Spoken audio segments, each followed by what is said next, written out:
Hi everyone, Anthony Fantano here, internet's busiest music nerd, and it's time for a review of the new CX KiDTRONiK album, Crack Attack 2.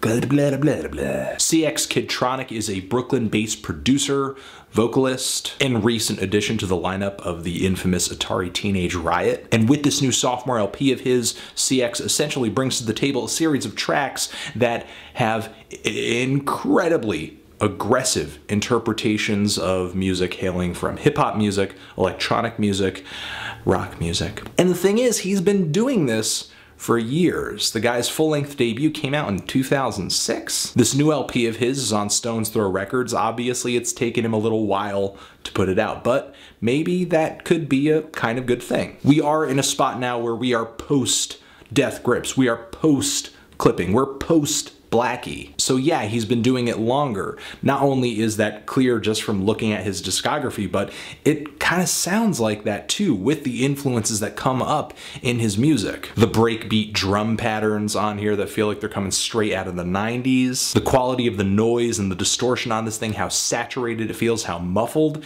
it feels at times. To bring Crack Attack 2 together, CX invites a lot of MCs into the fold, a lot like his full-length debut, which had way more tracks on it in comparison to this, which itself is pretty long, 17 tracks, 50 or so minutes. At the end of the day, Crack Attack 2 really is like one of those producer curated albums where you have someone pulling together all the beats and they just deliver to you these instrumentals loaded with a gauntlet of different MCs. Typically, I rail against albums like this and I don't really care for them because of how inconsistent they could be in terms of the quality of the verses, the quality of the rappers. Most of the time, I feel like some people are really great, others are subpar, and on the whole, everyone is not really bringing their best stuff because they're just kind of coming in and leaving after a few bars. However, CX KiDTRONiK is sort of a special producer.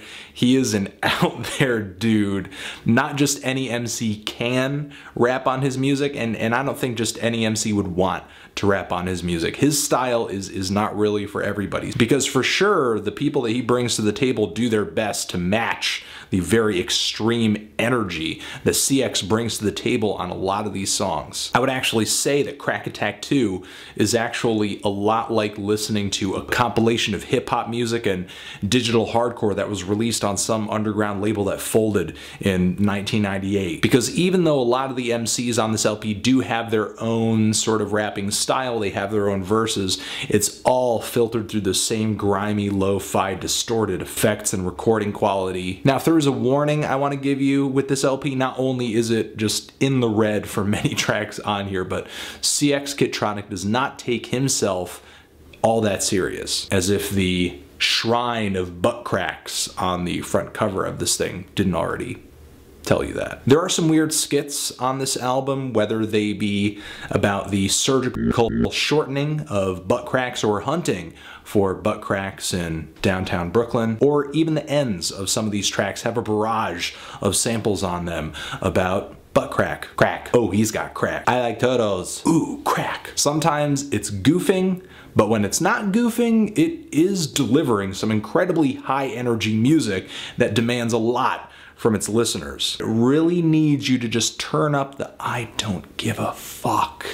And I know that's difficult for some people, especially with this LP, because you have some weird tracks on here like You're a Dummy, with metal style vocals, growls alternating with just ear piercing and annoying shrieks. The instrumental feels like nothing but thrashy, sped up guitar chords and drum machines, with lyrics about diarrhea, chickenpox, drugs, and of course, masturbation. It feels like some mindless self-indulgence B-side from the band's earlier stuff. And I would say consistently the more rock-oriented tracks on this thing are really too gaudy for words, really too gaudy for me to handle, period. CX KiDTRONiK truthfully can be a little one-dimensional. However, when this album is good, it's freaking good. Like the opening track on this thing with these sharp, very bright synth horns, amazingly heavy beat, shouted group vocals. On headphones, it's like listening to a mushroom cloud-sized explosion occur between my ears. I love the song Locked In too, with Billy Days from MOP. Not only is his voice really beefy on this track, and I love it, the bass The kick drums on this thing are great too, and the hi-hats are going so fast, I can't even count them. The song Blackout brings a little bit of old school breakbeat magic, and the song Let's Go Crazy with ATARI Teenage Riot is just nothing but shouts, noise, screams. It is just non-stop intensity. I would say the only major dynamics that this LP brings to the table is that it can smooth out occasionally into a hip-hop-esque groove that feels a little more traditional, like the song Ladies Crack with Lady Miss. Lady Miss brings a great verse on this track. She has a fantastic voice. She really complements the song. I'm loving the murky bass in the instrumental. I like the snappy snares and the rhythmic change-ups that this song offers too. I like that CX can just turn down the volume a bit but still not lose that lo-fi, grimy, gritty flavor. Beats like this, as well as tracks like Menace to Society and Buddy Crack, these instrumentals remind me of like old school company flow style production. Although I will say tracks like Buddy Crack do highlight just a minor issue that I have on this LP. Like I said earlier, with these producer curated albums, I do run across a lot of verses that I'm just like, This one in particular with John Wayne, where he is rapping about just, what is he doing? He's like the Cookie Monster, Cookie Binge. I just was not feeling it. I erased it from my memory. It was so bad. The song Ghidra Got It as well has an Doom verse on it, which is good, but Mobonics coming right after him, and again, it's another very weak set of bars on this album. There's so many guest MCs. Some of them are going to fall on the back burner. You're not really going to notice them, of course. That's going to be the case too with how noisy and distorted the production on this thing is. And of course, with how many people are spitting verses on this album, you're going to have a different opinion than I am as to whose verse is the worst. Still, as I said earlier, the whole inconsistent MC problem isn't that big of an issue,